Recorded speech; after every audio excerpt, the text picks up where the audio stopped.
Welcome to Chris Parkin Shooting Sports. Today we've got a little how to zero your air rifle.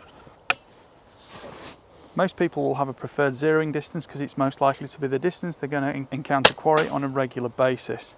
I generally shoot 25 metres to zero my rifles before actually testing different ballistic capabilities and testing different click values at different ranges.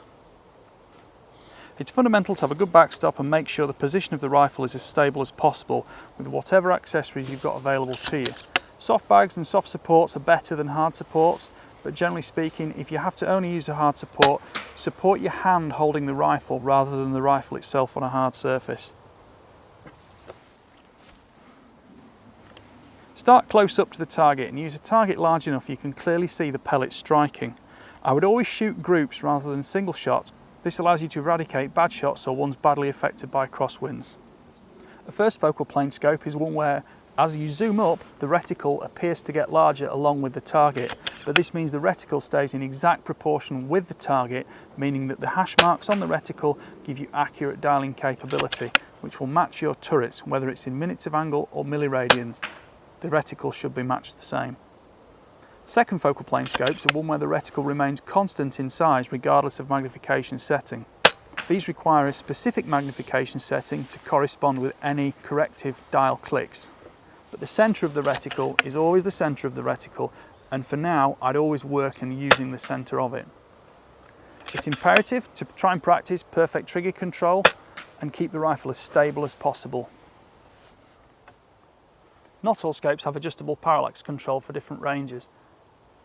If you're struggling to get clear sight picture in focus at shorter ranges, reduce the magnification on your optic. Most scopes will indicate which way the direction of travel will move the point of impact on target. Each click will be a specified value at a specified range, but it's sometimes easier to work in the angular measurement. Here, this scope is in milliradians, so each click is 10 millimeters at 100 meters, which means each click is 5 millimeters at 50 meters, or 2.5 millimeters at 25 meters. The windage is exactly the same.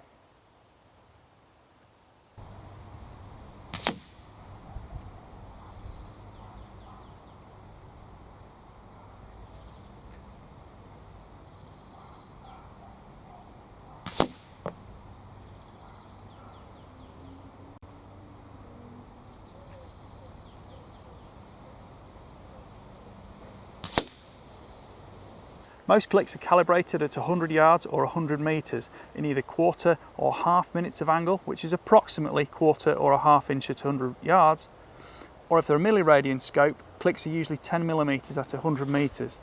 Now these don't specifically matter, but what you need to remember is if you halve those distances, you need to double the number of clicks to make the same correction. For example, if you were shooting at 50 yards and you wanted to move the point of impact 1 inch with quarter-inch clicks, you'd actually need to use double the amount because you're at half the distance. So if you're at 25 yards, which is a quarter of 100 yards, you then need to multiply the number of clicks you need by 4 for the same correction distance.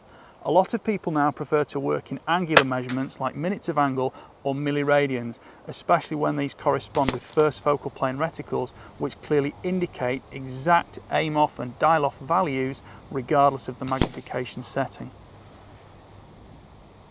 It may be a slightly iterative process to zero the rifle, and you may need to use a few targets and generally gradually dial in to get the correct position of impact on target at your chosen range. Once this is done, you can set your turrets up to indicate the known zero range according to the instruction manual.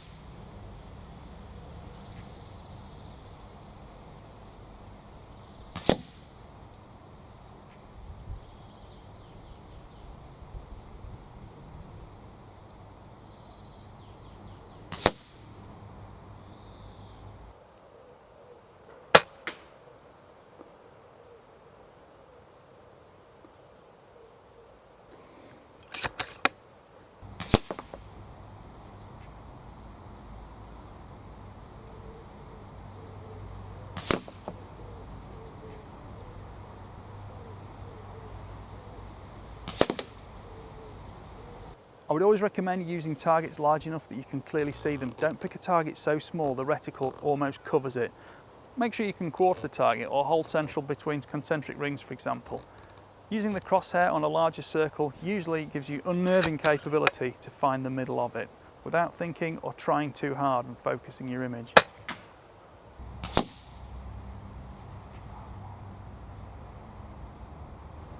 Use the most comfortable magnification to get a crisp, clear sight picture. Also, make sure the eyepiece is focused so that the reticle is crisp in your field of view. Once zeroed, try the pellets. You'll notice they have different points of impact and maybe different speeds due to the weight, and different ballistics due to the ballistic coefficient of the pellet and the speed it's travelling at. So the curvature of your trajectory is again different, and you need to experiment, take notes and learn. If the turrets aren't removable and resettable, you can often just put a white mark on the dial itself underneath the cap. This always means you've got a baseline to work from if you're changing distances without getting lost. Once the rifle is zeroed and you've set up your turrets, or even a zero stop according to the manufacturer's instructions, place targets at different ranges and experiment with the ballistic curve of your projectile and see where it hits high and where it hits low depending on the distance, and make notes of everything.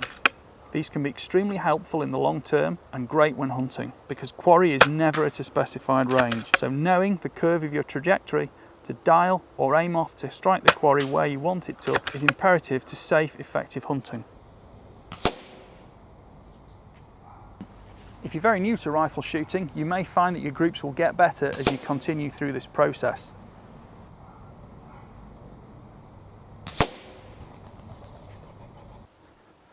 Once you've zeroed the rifle, follow the instructions in the manual for resetting the turrets to mark your correct zero range. Different scopes will have different procedures, so follow the instruction book.